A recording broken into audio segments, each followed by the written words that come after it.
চিচিঙ্গে রোজই রান্না করছেন কিন্তু কোনো টেস্ট পাচ্ছেন না, রইল নতুন রেসিপি।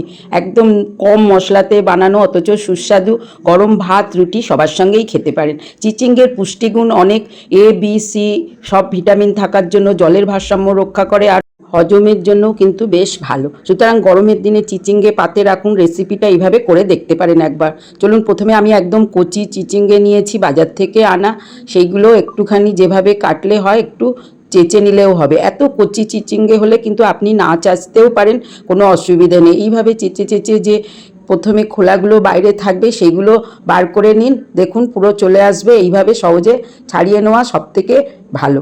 ব্যাস বন্ধুরা, এইভাবে সমস্ত চিচিঙ্গগুলো ছাড়ানোর পরে মাথাটা দুই পাশটা কেটে নিন। এবার লম্বাভাবে চিড়ে রেডি করে নিন সমস্ত চিচিঙ্গেগুলো। আমি তো চিড়ে নিলাম। ভেতরটা দেখুন কতটা কচি। এরকম কচি হলে বাদ না দিলেও চলবে। দেখুন ভেতরে খারাপ থাকলেও দেখতে পাবেন। এইভাবে বাদ দিয়ে দিন। সব থেকে সুবিধা এইভাবে না হয় একটা চামচ নিয়ে নিন। এত কচি দানা না থাকলে বাদ নাও দিতে পারেন। আমি বাদ দিয়েছি, কিছুটা দিইনি। অন্যগুলো ওইভাবে কেটে নেব। এইবার চিচিঙ্গেটা এরকম লম্বাভাবে কেটে পুরো শেষ বরাবর সমস্ত ছোট ছোট করে পিস বার করে নেব। গোল গোল করে কেটে অনেক খাওয়া হয়েছে বন্ধুরা। এইভাবে একবার রেসিপিটা করুন আর একদম কম মশলায় বানিয়ে ফেলুন। যেরকম সুস্বাদু সেরকম টেস্টি রান্না একবার বানালে বারবারই করতে পারবেন। এইভাবে সমস্ত চিচিঙ্গেগুলো কেটে নিয়েছি। দেখুন একদম লম্বা লম্বা করে। ছোট হলে সব থেকে ভালো, জলটা কম বেরোয়। বড় চিচিঙ্গে যত হবে তত কিন্তু জলটা একটু বেশি বেরোয়। এরকম খারাপ থাকলে সেগুলো কেটে বাদ দিয়ে ফেলে দিন, তাহলেই হবে। মাঝে মাঝে এগুলো থেকে যায়। এইবার চিচিঙ্গেগুলো সমস্ত রান্নার যেভাবে করেছি চলুন শেষ পর্যন্ত দেখাই। কেবল কাটলেই হবে না, এখন যা সার বন্ধুরা, এই চিচিঙ্গেগুলো একটু জলে 10 মিনিট ভিজিয়ে রেখে দিন, তাহলে কিন্তু এর সমস্ত কিছুটা সার বেরিয়ে যাবে। এবার জল গরম বসিয়ে দিয়েছি, একটু লবণ যোগ করলাম আর সামান্য একটুখানি চিনি যোগ করলাম যাতে কালারটা ঠিক থাকে। এইবার এই জলটা ফুটতে আরম্ভ করেছে, ততক্ষণে দেখুন 10 মিনিট থেকে 15 মিনিট ভিজিয়ে রাখা চিচিঙ্গেটা নিয়ে নিয়েছি। এইবার গরম জলের মধ্যে যোগ করে দেব। জলটা কিন্তু ফুটতে আরম্ভ করেছে। এইভাবে চিচিঙ্গেটা 5 মিনিট দিয়ে রাখুন। এতে কি হবে, আরেকটু ফুটলে চিচিঙ্গেটা নরম হয়ে যাবে আর রান্না করতে একটু অল্প সময়ই লাগবে।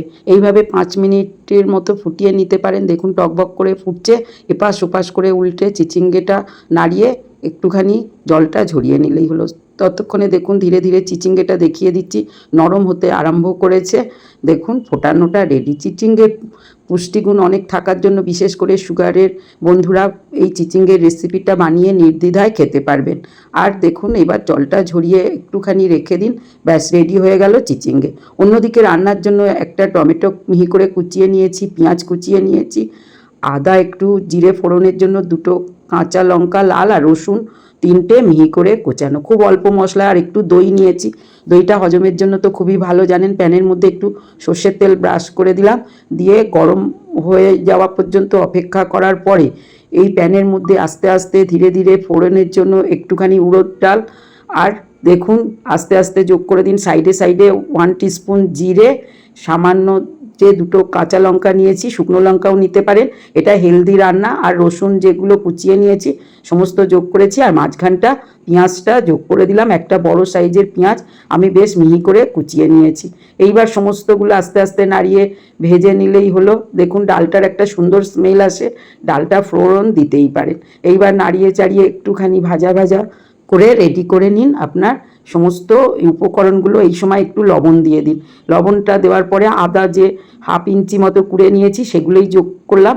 এই মশলার উপরেই বেশ করেই চিচিঙ্গেটা রান্না করে ফেলুন একবার, আর কেমন হয়েছে তা বুঝতেই পারবেন বানালে। ততক্ষণে দেখুন পেঁয়াজগুলো সমস্ত নাড়িয়ে নাড়িয়ে ভাজা হয়ে গেছে। এবার টমেটোগুলো দিন।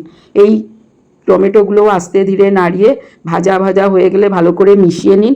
সমস্ত উপকরণগুলো ভাজতে কিন্তু 5-7 মিনিটের মধ্যেই যখন হয়ে যাবে তখন একটু বেসন অবশ্যই দিন, বা ময়দা বা কর্নফ্লাওয়ার থাকলেও 1 চামচ দিয়ে দিতে পারেন। এবার বেশ ভালো করে নাড়িয়ে নাড়িয়ে ভাজাটা করে নিন। এইভাবে নাড়িয়ে নাড়িয়ে কাঁচা গন্ধটা যখন চলে যাবে বেসনের বা অন্য উপকরণটা, তখন যোগ করে দিন চিচিঙ্গেটা। চিচিঙ্গেটা কত সুন্দর কালার এসেছে দেখেছেন। আর এটা পুরো এইভাবে হেলদি রান্না। এইভাবে ভেজে ভেজে এবার আস্তে করে নাড়িয়ে চাড়িয়ে একটুখানি হতে দিন। লবণ টবণ তো সমস্ত কিছু দেওয়া আছে। আস্তে ধীরে চাপাটা দিয়ে দিলেই কিন্তু চিচিঙ্গেটা হয়ে যাবে। তার আগে টেস্ট অনুযায়ী আরেকটু লবণ দিয়ে দিন। দেখুন একদম নরম হয়ে গেছে। একটা ঢাকনা চাপা দিয়ে রান্না করলে কিন্তু আরও চটজলদি হয়ে যাবে। এবার একটু জল যোগ করুন। জলটা যোগ করার পরে নাড়িয়ে দিন। মশলা সঙ্গে চিচিঙ্গেটা কিন্তু বেশ কষা হয়ে গেছে, আর এইভাবে কষে নেওয়ার জন্য বেশ মিশেও গেছে। আর হেলদি রেসিপি, তেলটা বন্ধুরা অল্পই দিয়েছি, আপনারা ইচ্ছা করলে আরও বেশি তেলটা দিতে পারেন। এইবার ফোটানো অবস্থায় ঢাকনাটা খুলে মাঝে মাঝে নেড়ে রেডি করে নিন। চিচিঙ্গেটা কেটে যাচ্ছে মানে দেখতেই পাচ্ছেন বয়েলড হয়ে গেছে। বেশিক্ষণের রান্না নয় বন্ধুরা, আর একটু বয়েলড করে নেওয়ার জন্য দেখুন, আর কোনো অসুবিধে নেই। আস্তে আস্তে নাড়িয়ে যখন হয়ে আসবে তখন যোগ করে দিন দইটা আগে দেবেন না বন্ধুরা, তাহলে কিন্তু চিচিঙ্গে যেটুখানি কম আছে বয়েলড হবে না। আর লঙ্কা গুঁড়ো 1 টিস্পুন দিয়েছি, আপনারা ইচ্ছা করলে লঙ্কা গুঁড়োর বদলে কাঁচা লঙ্কা আর একটা দুটো কুচিয়ে দিতে পারেন। আর একটা কাঁচা লঙ্কাটা তো গোটাই দিয়ে দিয়েছি। এইবার যেহেতু চিচিঙ্গেটা বয়েলড হয়েই এসেছে, তখন একটুখানি মশলাটা, গ্রেভিটা আর একটু মিশিয়ে দিন। মিশিয়ে দেওয়ার পরে আবার একটু চাপাটা দিন। লবণটার একবার দেখে নিন। মিষ্টি যারা খেতে চান তারা একটু মিষ্টি যোগ করতে পারেন, তবে মিষ্টি দেওয়ার কোনো প্রয়োজন নেই। আমি মিষ্টি ছাড়াই রান্নাগুলো করি, আর দইয়ের একটা হালকা টক ভাব থাকার জন্য দারুণ টেস্ট হয় বন্ধুরা।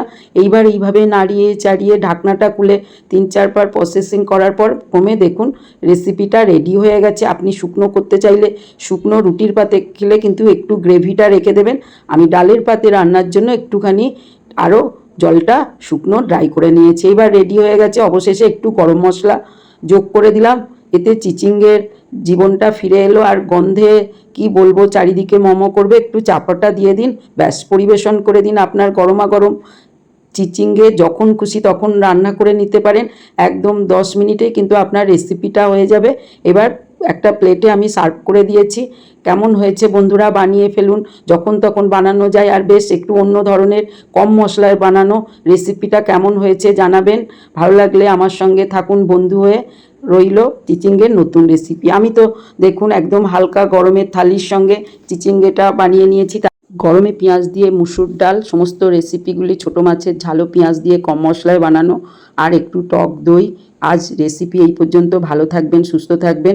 আবার দেখা হবে পরবর্তী রেসিপিতে।